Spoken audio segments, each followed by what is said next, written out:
Offline, Social Security's online services help put you in control with secure access to your information anytime, anywhere, allowing you to spend more time with family, friends, or simply just enjoying the day. Social Security, securing today and tomorrow. See what you can do online at socialsecurity.gov. Does your dog need groomed or walked? Are you looking for a pet sitter or dog boarding options?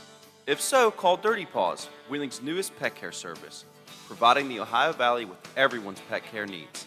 Check us out on Facebook at Dirty Paws WHG or call 304-639-7754.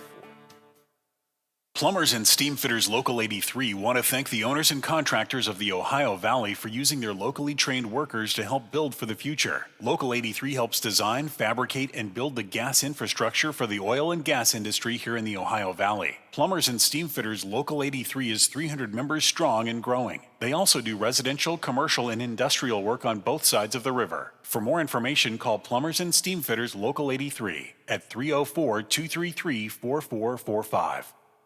Hello, it's John Kozik, founder and president of TurboTrack Realty, and I buy houses as is, fast for cash. Call me today for an all-cash offer on any of your properties, and we can close within days at 614-362-2000, 362-2000. Do you own a property that's outdated and needs thousands of dollars in repairs? Great, I'll buy it. I'm a private real estate investor who can solve your real estate problems fast for cash. Do you want to sell and just be done with it? Okay, great. I buy vacant properties, boarded up houses, pre-foreclosures, and inherited properties. I also buy apartment buildings, rental portfolios, divorce homes. I even buy my tenant won't pay me the rent houses. I look forward to solving your real estate problems today. Give me a call for an all-cash offer at 614-362-2000, 614-362-2000.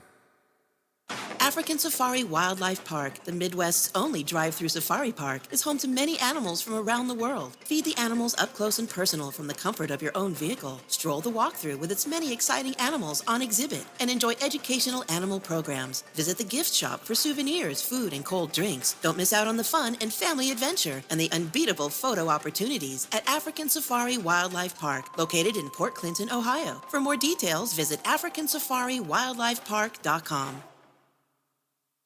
Hello everyone, from the Watchdog, I'm the Storm Tracker, Darnell Foster, with a look at your local weather forecast for your Tuesday. Mostly sunny skies, a warm day, a high near 86. Partly cloudy overnight, temperatures down to 64 degrees. You'll see clouds mixing with sunshine, a few scattered showers and thunderstorms for your Wednesday, with highs in the upper 70s. Have yourself a great day, everyone. From the Watchdog, I'm Darnell Foster. The views and opinions expressed on the following program are not necessarily those of this station or its sponsors.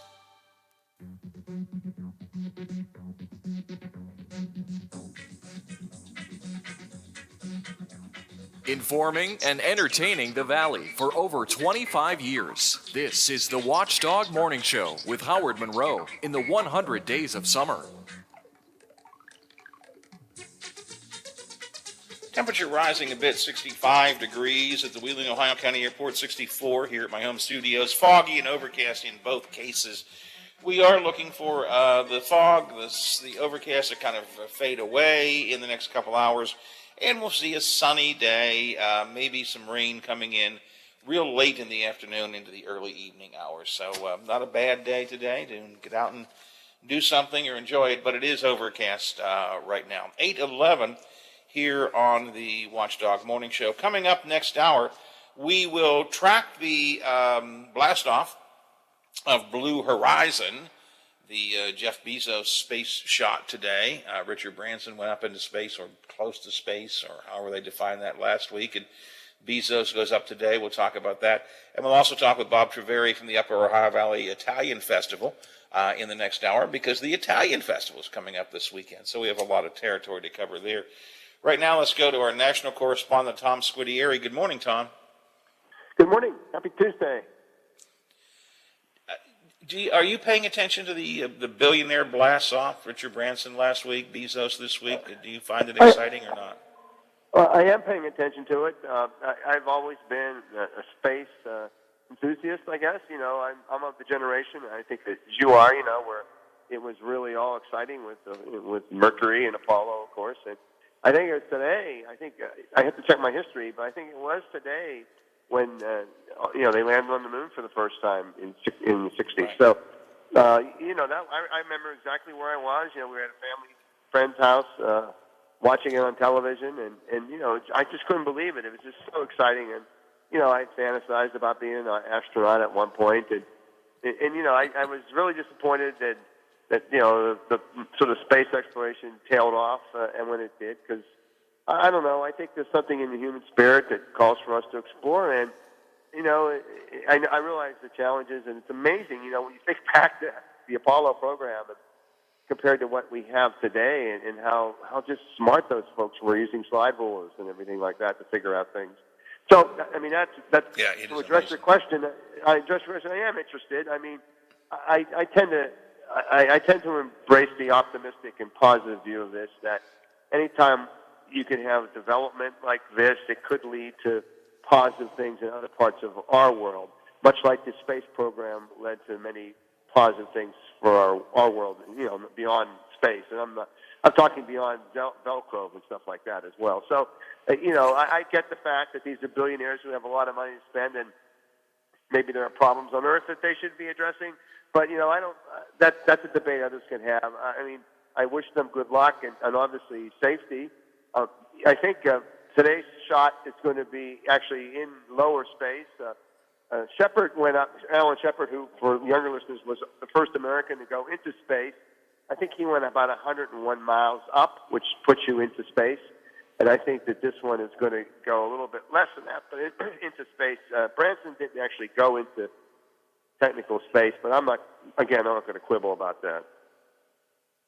Yeah, Branson went, I think, 52 miles, and Bezos is going 62, 63, something like that. He will be closer to space, and I think they clearly define where Bezos is going in space, but it's not really outer space. It's not quite the same as you're right, the astronauts of our day. You know, Tom, I've said before, you mentioned it a minute or two ago, the discouragement, though, for those of us who lived through the space age.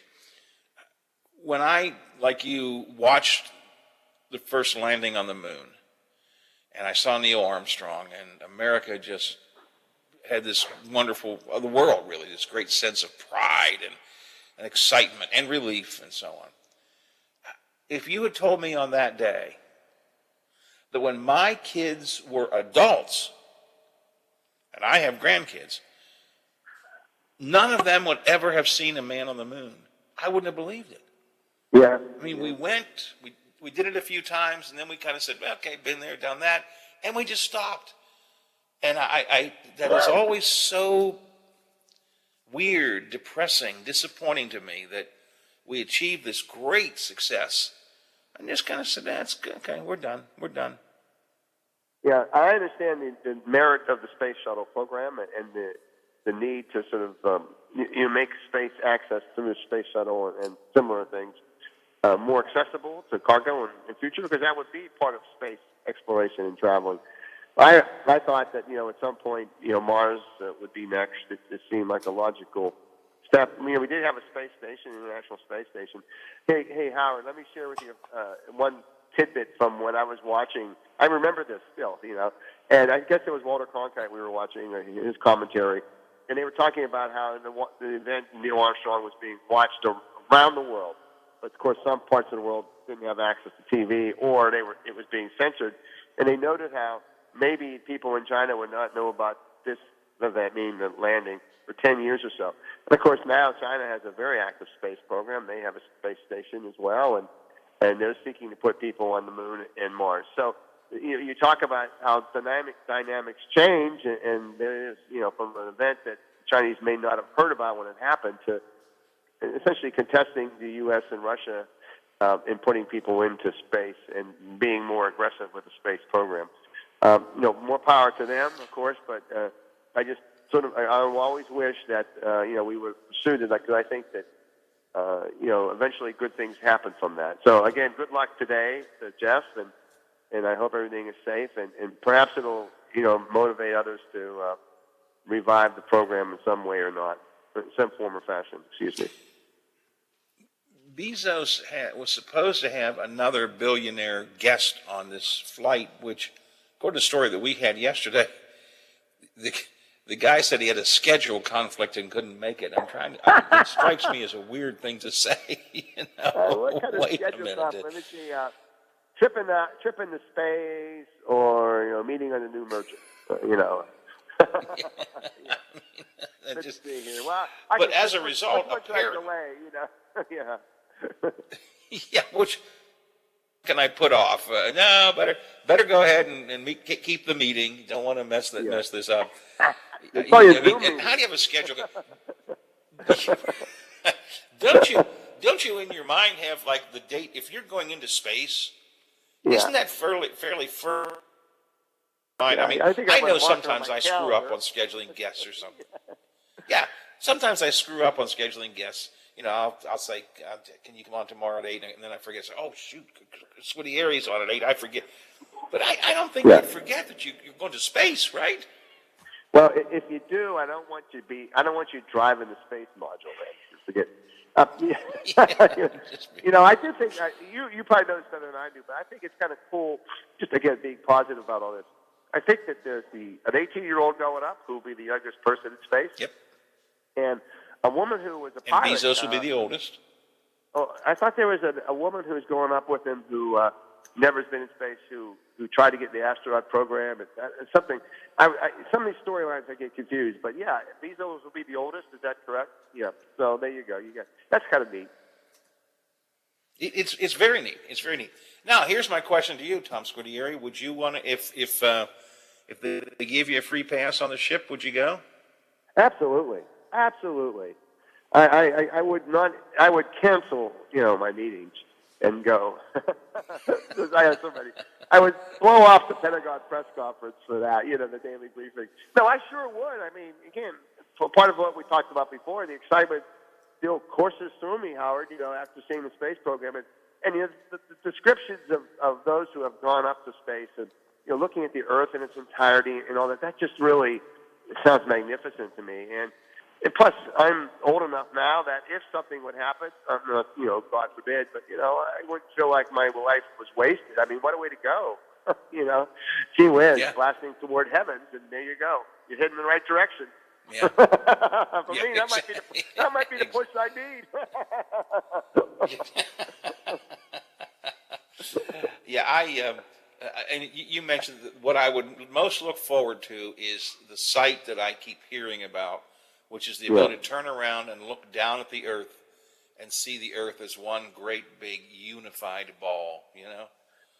That's a good point. That vision. One of the trivia points from the Mercury program and the U.S. program was, you may remember this again, they weren't going to have windows in those capsules, those first capsules at first. They weren't going to have any windows at all. And the astronauts argued, nope, we need to have a window. They were pilots, so we got to have a window. We got to see what we're doing. Right. Just think of, John Glenn orbiting the first person to orbit the Earth and not being able to see the lights. He described the lights of Australia that were turned on for him, and you wouldn't have seen any of that. So now we talk about this as the thing, looking back, looking at Earth, and wow, you wouldn't, if they would have had the original way, that wouldn't have happened, at least for those first ones. And I just can't imagine that you turn around and look at the Earth as this one great big ball sitting there in the sky with no real boundaries, easy to see, no distinctions between people because you don't see people. There has to be a philosophical, maybe almost theological, spiritual moment when that happens. At least I would think so. I agree. Yep. All right. Well, let's go from the sublime to the ridiculous. Actually, let me do a break. And then let's go from the sublime to the ridiculous to talk about Jim Jordan and the Insurrection Commission and a few of those things. So, Tom Scudieri is our national correspondent. He's with us here on the Watchdog Morning Show. Unless he gets a call to go to fill in unexpectedly on the Blue Horizon, if you need to leave to take a space flight, Tom, go ahead and and just tell Biff, and that's all right. But otherwise, Tom and I will continue our conversation on politics straight ahead here on the Watchdog on a Tuesday. This is Hoppy Kercheval. Join me weekdays at 10 o'clock right after the Watchdog Morning Show with Howard Monroe.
%11 off. Get 11% off everything now at Menards. Good through July 24th. Savings are a mail-in rebate. Some exclusions apply. See store for details. Save big money at Menards. Now, during the Jim Robinson Ford Lincoln Toyota Pre-Owned Super Sale, select from over 80 vehicles in stock starting under $5,000. Most are local trades, many with one owner. Hurry to Jim Robinson at the Highlands, home of lifetime powertrain protection. Now, during the Jim Robinson Ford Lincoln Toyota Pre-Owned Super Sale, select from over 80 vehicles in stock starting under $5,000. Most are local trades, many with one owner. Hurry to Jim Robinson at the Highlands, home of lifetime powertrain protection. I'm Josh from Panhandle Cleaning and Restoration. I hope you are staying healthy. We continue to respond to structural, fire, and water emergencies. We are combating COVID-19 with our highly trained staff and latest disinfection systems, providing preventative and reactive disinfection to facilities around the region, while working with area hospitals on isolation areas and air filtering. At Panhandle, we continue to follow social distancing and hygiene protocols. We are dedicated to our community, and together we will get through this. A serious injury from an accident can be just the start of your worries. What if you cannot return to work? How do you take care of your family if you're disabled? At Gelner Law Offices, we represent seriously injured people and understand their problem. We know how to get you fair compensation. We will work hard to make sure you get the money you deserve for your losses. Don't go it alone. If you're hurt in an accident, call us at 304-242-2900 or visit us at gelnerlaw.com. We'd like to help. You're never too far from the most local programming in the Ohio Valley. Find us here. AM 1600 and 1370. FM 98.1 and 97.7. We are the Watchdog. The Watchdog.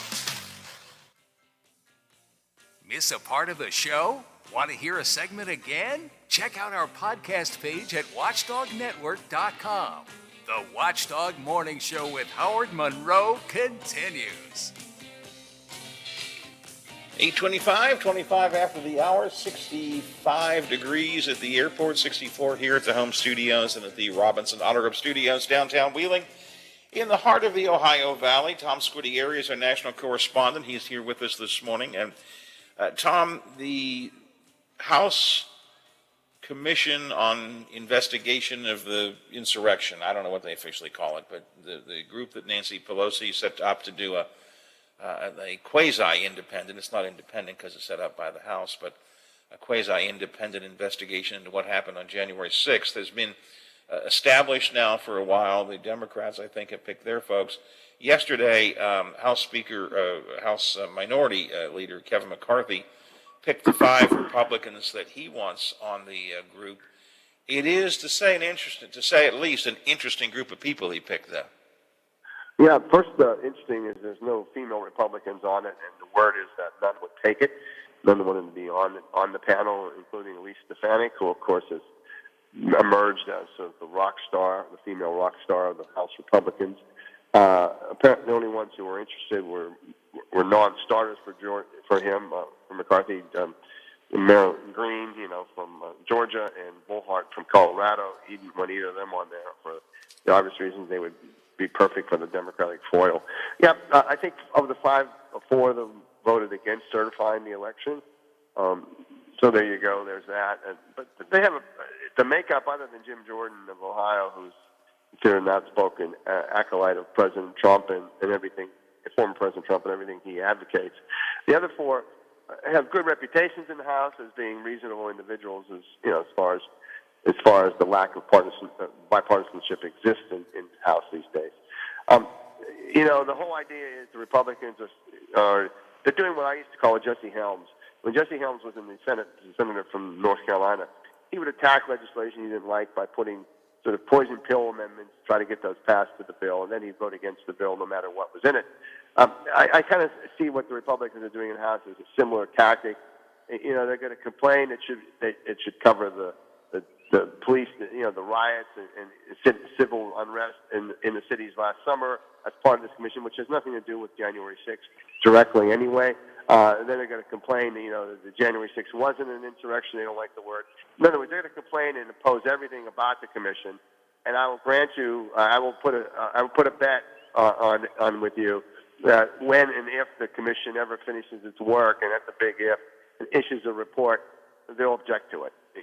So it's right. Not going to. I'm not going to say it's a sham operation. I think that the commission, will do some good work and help us maybe get some answers that many of us seek. But I'm under no illusions that the Republicans named really want to find out what happened. And I don't know the temperament of most of these five that have been appointed, but I'm quite familiar, as we all are, with Jim Jordan's temperament. And he's a bomb thrower. He's, I don't know what word I want to use, a troublemaker on committees and so on. I can't help but believe he's going to do his best to disrupt this commission's work from the seat in which he's at. I agree with you fully. I mean,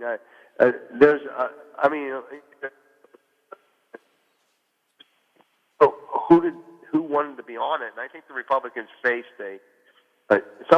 McCarthy faced somewhat of an issue there about finding people who wanted to be on it.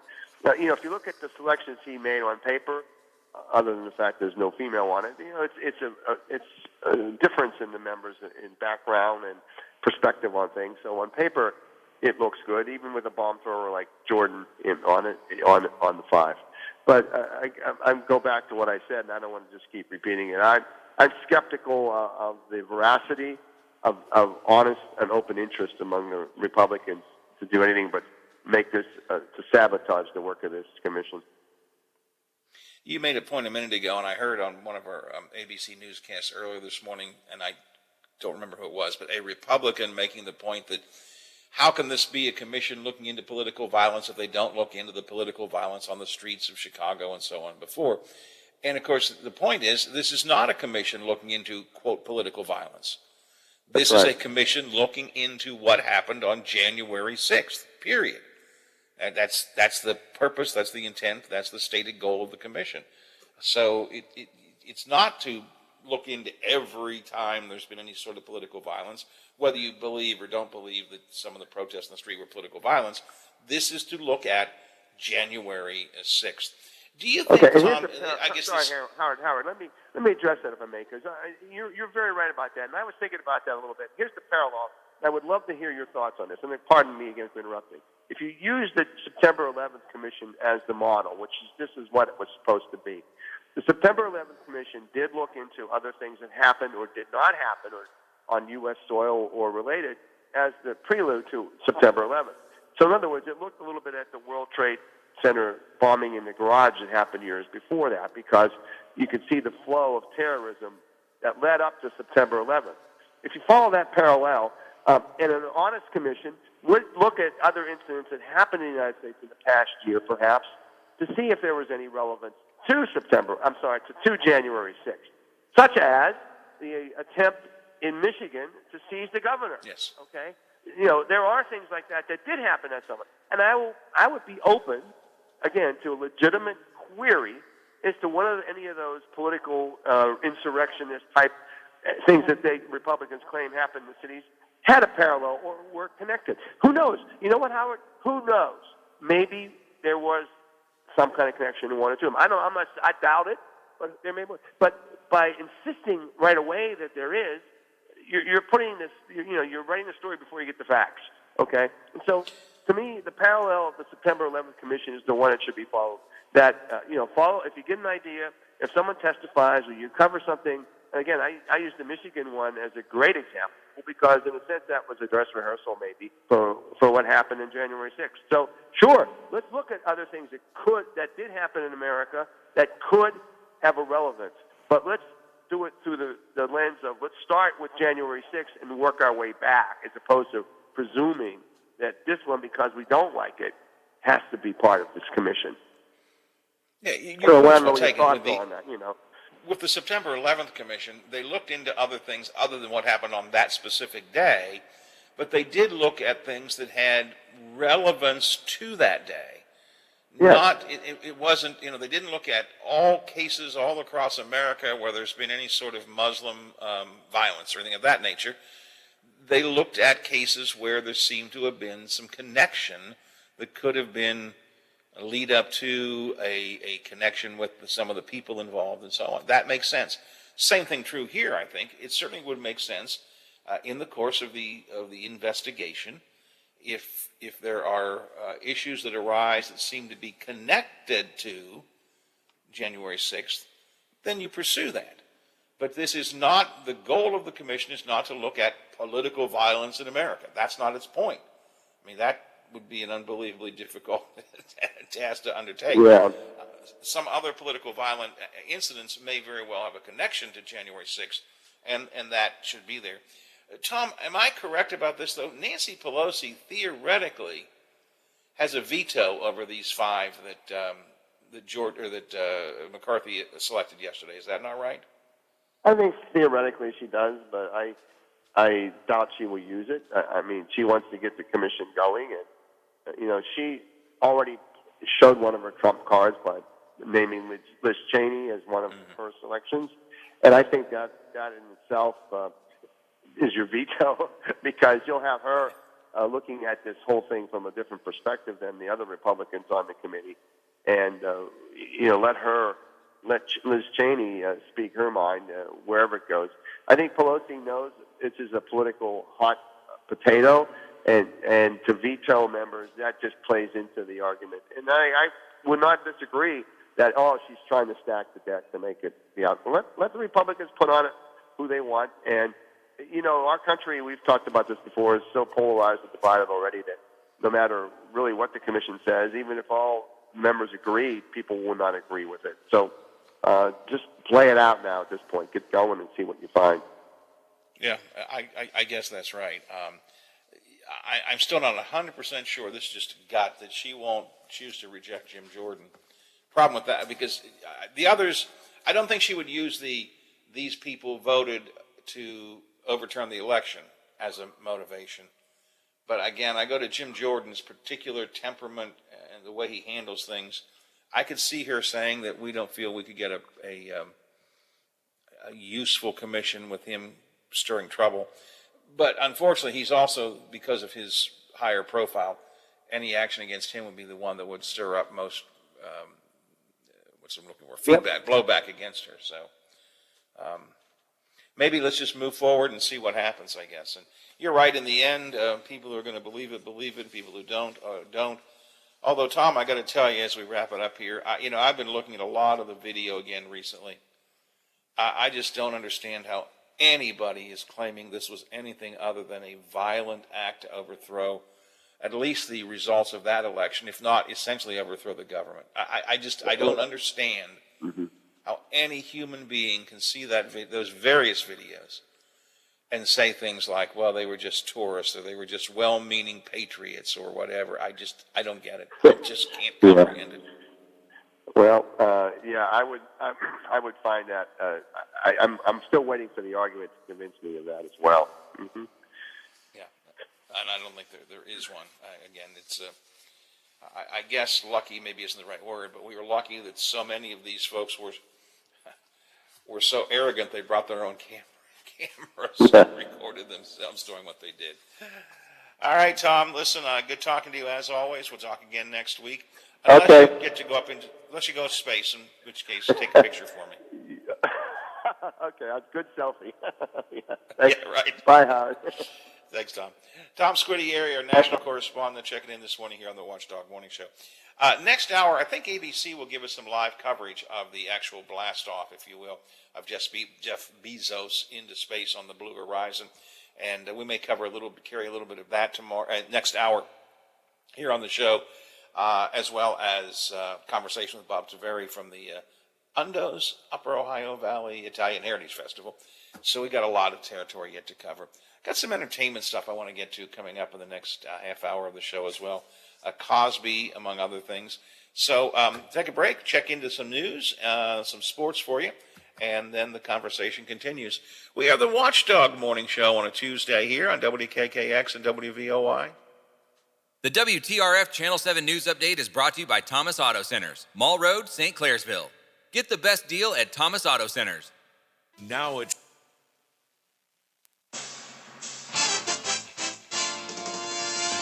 Metro News Sports. Good morning. I'm Kyle Wiggs. Best for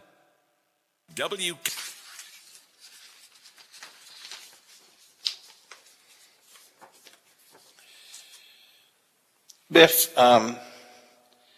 ABC is definitely doing status reports after 9 o'clock on the Blue Horizon. I don't know. I haven't seen anything yet that they're doing it live, but I have to assume they are. It would be on one of those ABC channels, 51 or 53, probably 51. You may want to keep an ear on that. If they go live, we may do it for a few minutes. All right, but if nothing else, at least we'll pick up the status reports. But I'm hoping they're going to do, I haven't gotten a note on that yet, but I'm just hoping they're going to do that live, probably on 51. So keep an ear to that after 9 o'clock and we'll see.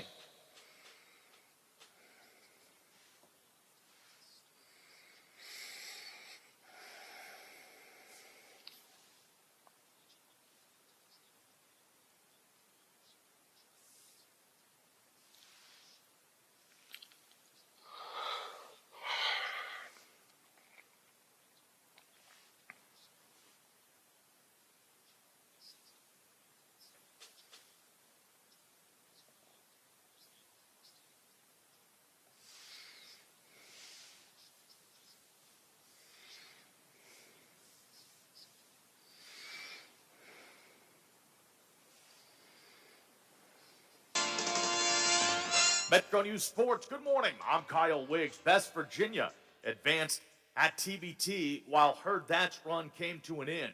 Best Virginia beat D2 63-51 Monday night in Charleston. Best Virginia leading 53-44 at the start of the Elam ending. They got a free throw and a basket from Kevin Jones and back-to-back threes from Tariq Phillip and Nathan Adrian to win the game. Adrian shot, got Best Virginia to the targeted score.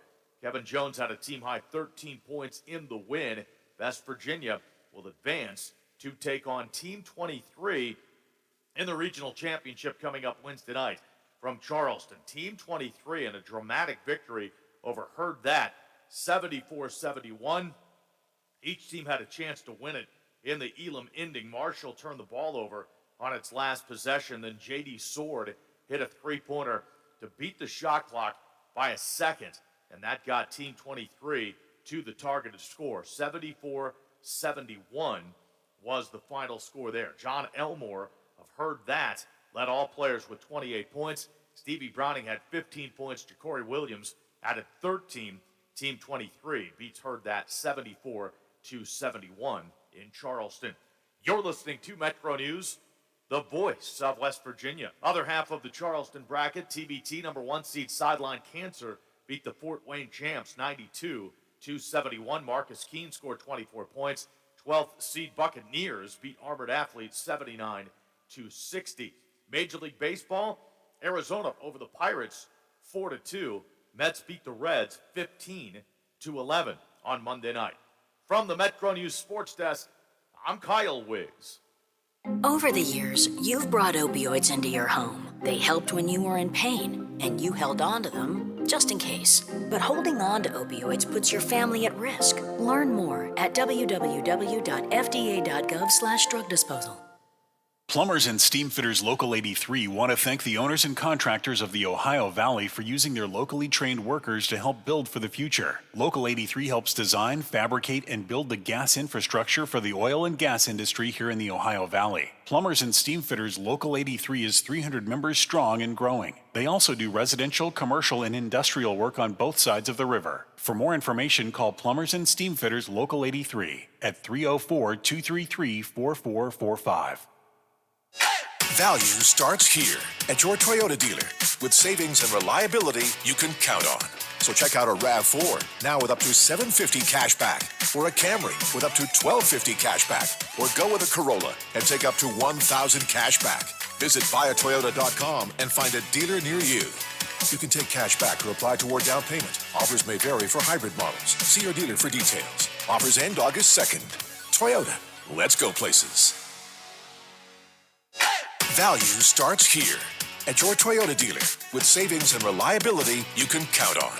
So check out a RAV4 with up to $750 cash back, or an all-wheel drive Venza Hybrid now with $1,000 cash back, or go with a Highlander now with $750 cash back.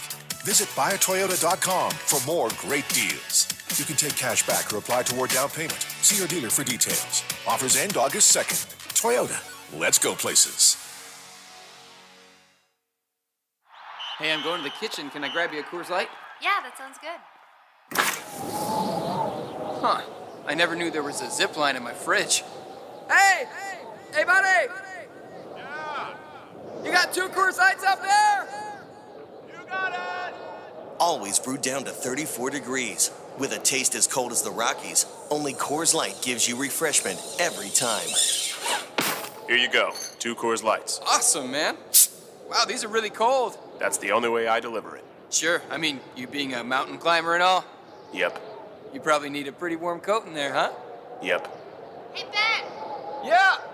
Ask him if he has any nachos. You got any nachos in there? No. Just icy cold Coors Light? Yep. That makes sense. It is the Rockies. Coors Light, the world's most refreshing beer. Coors Brewing Company, Golden, Colorado. With great beer comes great responsibility. The timeless sounds of polka live here. Join us 9 to 11 a.m. on Sundays for the Polka Showcase with Rich Biella. Sunday mornings never sounded so good.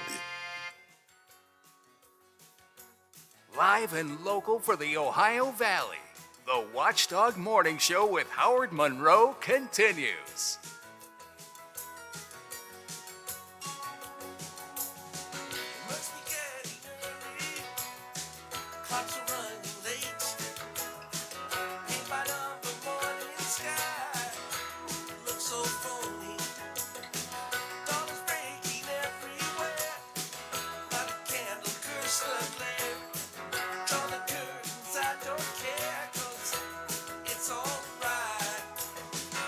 Temperature rising a little bit, just tiny bit by bit throughout the morning. This morning we're now at 66 degrees at the Wheeling, Ohio County Airport, and still 64 here at my home studios in the Elm Grove section of Wheeling. 64 at the Robinson Auto Group Studios downtown Wheeling in the heart of the Ohio Valley. 8:45, quarter before the hour. Talked briefly about this with Brenda Daynard, I guess it was, yesterday. From the Big 7 when she was on with us in the tail end of the show doing our preview of the news that Channel 7 has coming up for the day. The state of West Virginia has come up with the Department of Education, and leave it to the Department of Education to do, I think, a better job than Governor Justice did.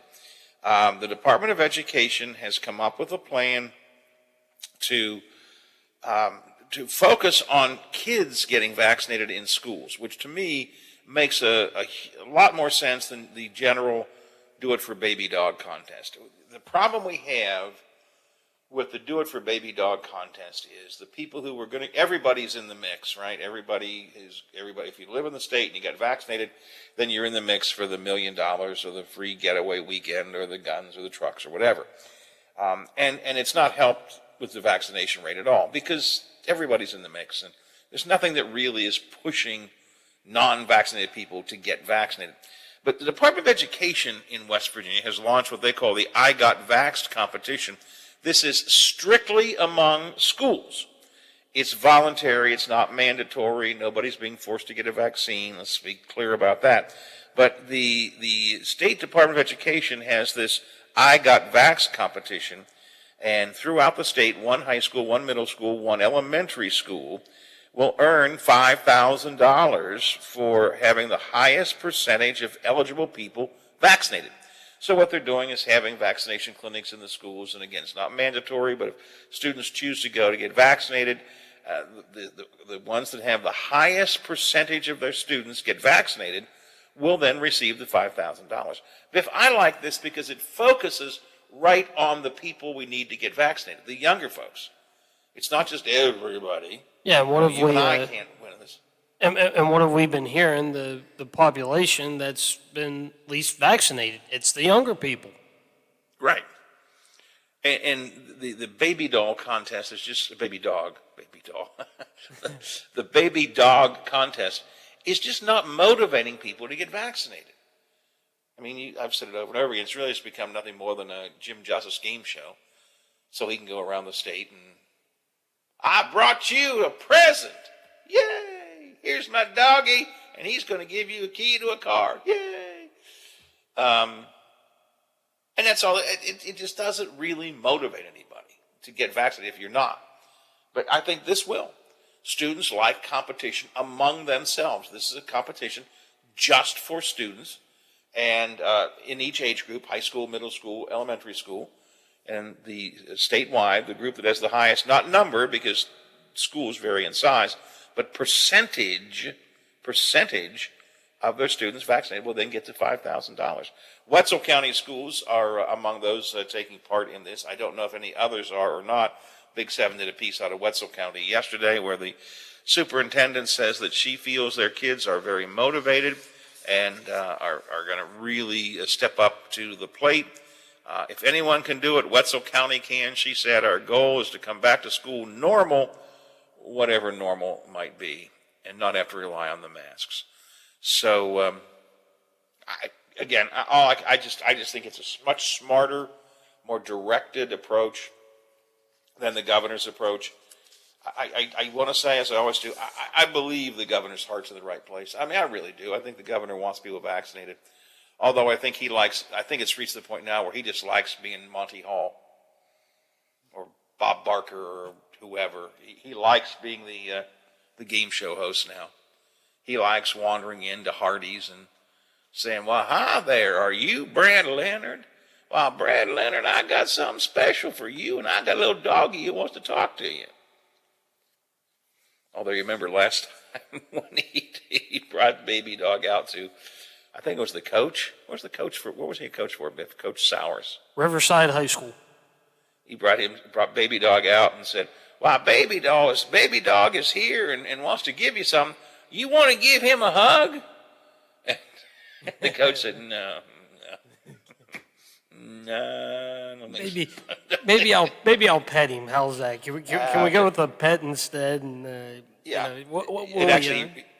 He reached for baby dog. And baby dog ran away. I was like, okay, that's fine. I tried. I did that. Cameras are on. I did my job. Could you give me my truck, please? Baby dog is about have had enough of this. I mean, he's probably thinking, can I just go back home and lay down and eat and go out every once in a while and come back and just lay down? I mean, do I have to be traveling the damn state? Yeah, well, he probably got all excited because remember the governor, when he goes to his fast food restaurants, he gets baby dog burgers. And I like the special burgers and so on. So baby dog probably last week when he went into Hardee's to actually give away the $1 million, baby dog probably went, oh boy, I'm going to get my burger. I'm going to get my burger. Oh, it's a Hardee's burger. Oh, good. And walks into the Hardee's and, where's my burger? Where's my burger? Oh, I want my burger. Well, now, baby dog, we're here to give this guy money. I got no burger. Yeah. I want a burger. No burger, I'm running. No burger, I don't want to be here. Why am I here? I just wanted a burger. Thought I was getting a burger.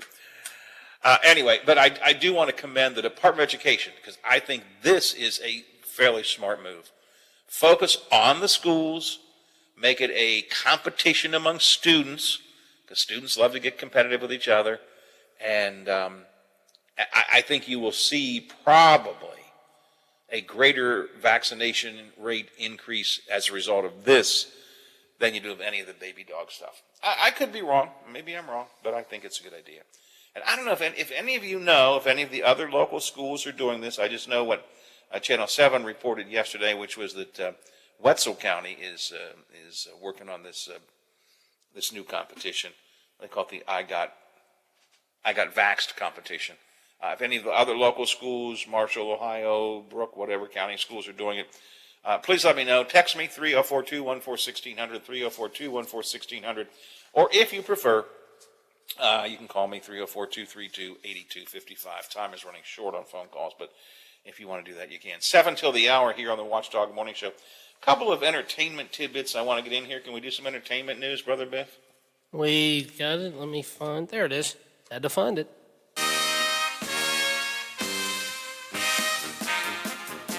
You know, once upon a time we did Bill Cosby stories multiple times a week, and then he went to prison, and we didn't really talk too much about him. Now we're back to doing them more frequently again. Cosby had said he was going to go back on the comedy tour, and the comedy club said, we don't want him. Cosby had said he wants to make a documentary. I don't know what that's going to be all about. Rumors circulated this week that Cosby's wife wanted to divorce him. Now, she has actually been very supportive of him all along. And his wife of 50 years, Camille, has denied any rumors of marriage trouble. I guess Cosby was seen in New York City without his wife and without a wedding ring. And so that's how this stuff gets started. The Cosby family rep said, it's hilarious because Mr. and Mrs. Cosby have been, they're always Mr. and Mrs. Cosby. You know, even his close friends call him Mr. Cosby. It's hilarious because Mr. and Mrs. Cosby have been happily married for 57 years and counting, and they have not worn wedding rings for almost 30 years. I know a lot of people that are married and don't wear wedding rings. There's nothing nefarious about it. Some of them have outgrown them. You know, some people just don't like them. So, I mean, I don't find that to be particularly unusual. But the Cosby's rep talking about the media said, these are the same media insurrectionists who are angry that this intelligent, strong, and vibrant black woman stood by her husband, as well as vehemently proclaiming his innocence. Mrs. Cosby's efforts came to fruition when the state Supreme Court vacated Mr. Cosby's unjust conviction, saying that the DA's actions were reprehensible bait and switch. That really isn't exactly what happened here. I think either they don't understand or they're misrepresenting. Cosby got out on what we would call a technicality. There was no reference to the actual reality of what he was charged with. Those charges are still there. The evidence that was presented is still there. A technicality in the way the trial was conducted led the Supreme Court justice in Pennsylvania to say, we're going to vacate the conviction. But the idea that they're out there claiming victory now, I think, is really crazy. Anyway, latest Cosby news, he and his wife apparently are not getting divorced. The box office this weekend, Black Widow, big winner last weekend, saw a big drop this weekend. This weekend at the box office, Space Jam: A New Legacy from HBO Max came in at number 1, $31.6 million for Space Jam. Black Widow at $26 million. It is the biggest second weekend drop for a Disney Marvel movie since back in the days of Ant-Man and the Wasp. So let's see, what else was on the movies this weekend? Top 10 of the box office. Space Jam number 1, Black Widow number 2, Escape Room, I'm not sure I know what that is, came in at number 3. F9, which is the latest installment of the Fast and Furious series, came in at number 4. Boss Baby Family Business, another installment in the Boss Baby cartoon series, Try to get Teddy to watch that this week. It's on one of the channels we get. And he didn't want to watch it. He said, it's for babies now. He's grown up, I guess. That's for babies. I don't want to watch that. I wanted to watch it. I was hoping to try and convince him to watch it because I wanted to watch it. Number 6, Forever Purge. Number 7, A Quiet Place Part 2.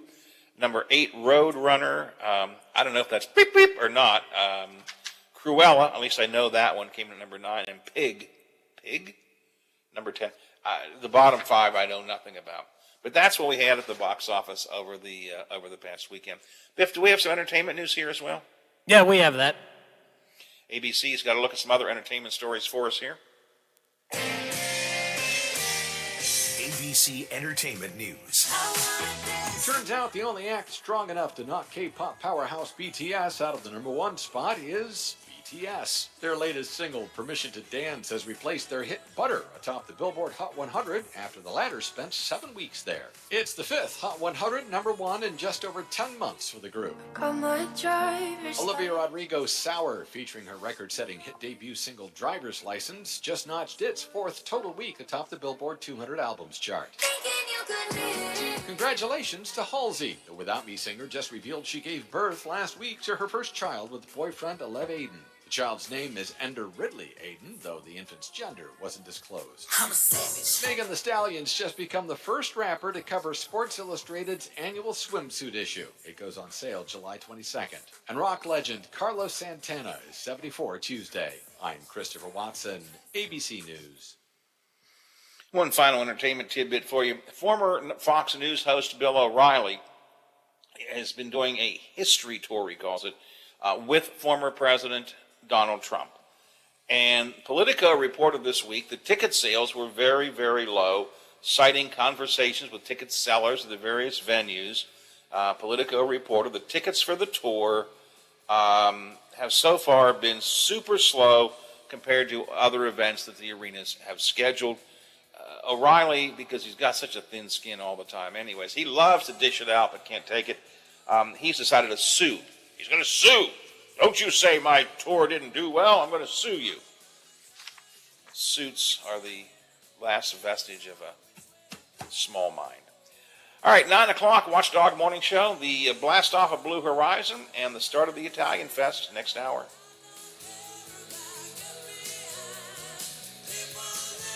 The Watchdog is FM 98.1, AM 1600 WKKX Wheeling, FM 97.7, AM 1370 WVLY Moundsville. The ABC News is brought to you by Thomas Auto Centers, Mall Road, St. Clairsville. Get the best deal at Thomas Auto Centers. Strapped atop his company Blue.